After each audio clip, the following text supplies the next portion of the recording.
Hi, this is Justin G8YTZ. So I want to talk a little bit more about shielding your car keys from thieves using electronic means to take your and steal your car away.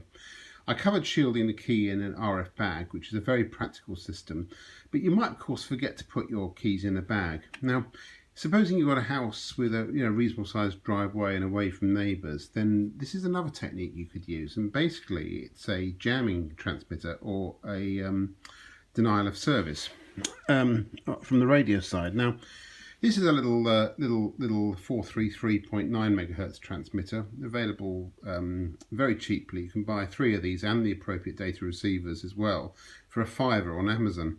They really are very cheap indeed.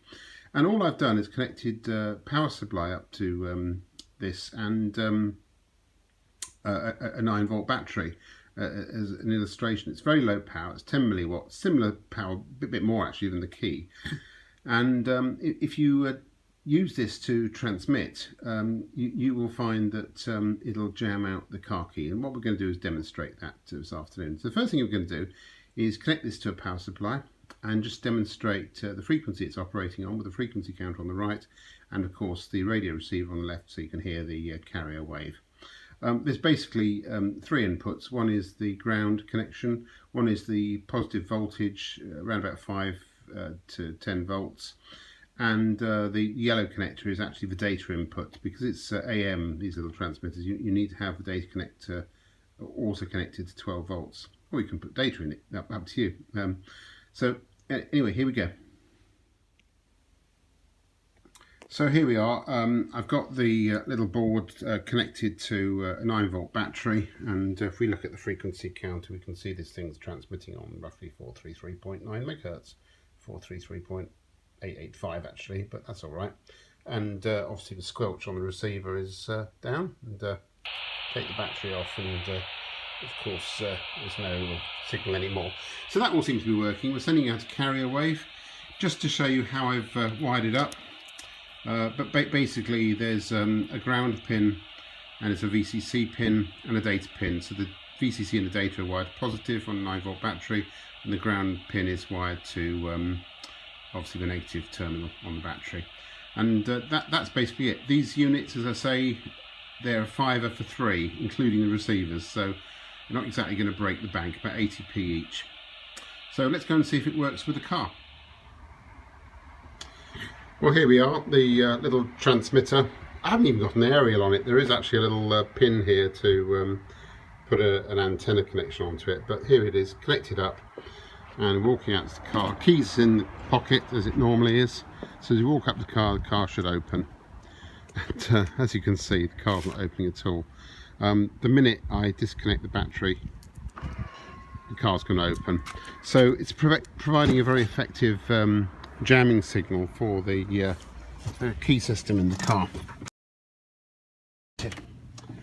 So just to prove, I put my foot on the brake, car's ready to roll, keys inside the car, so that's good. So we'll just reconnect the unit again and see what happens, see if it still detects the key. Well, so I've connected the unit up to the battery again. Let's put foot on the brake and make the car go. And here we are. We've got the signed key knot inside. So as soon as we disconnect the unit, again the key is seen and the car starts. So that proves that very well. Now I've got one more thing to try. I'm standing outside the car again. I've just got the keys in my pocket and I've just connected the transmitter. So in theory the doors should actually lock themselves because of the jamming signal is not letting the key get to the car.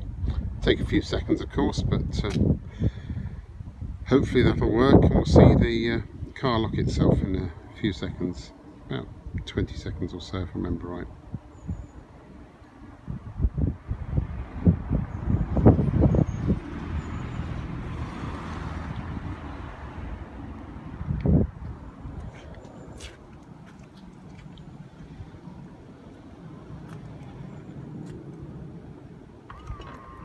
Yeah, and it worked. And it should open again now because I've got the key set here. So in conclusion, the production of a radio frequency fog seems to work quite well.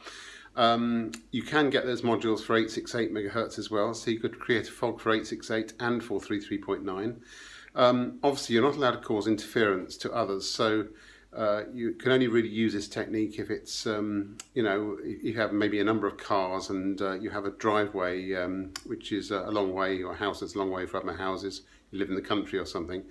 But nevertheless, you could create that RF fog. If you have high value cars, it could be very useful. And what I would suggest is a little button hidden away somewhere, just to create an interruption for a few minutes, say 5 minutes, so you can get in and out of the cars, and every time you want to get in and out of the car, you press the button to interrupt the signal. You could have several little transmitters around the place, dotted around your driveway or your, you know, etc. And I actually think it's quite a viable method of protecting cars. It's a proof of concept. We proved the proof of concept. Now all we need to do is perhaps take it to a little product idea and go from there, or perhaps publish some instructions on how to make one. Thanks for watching.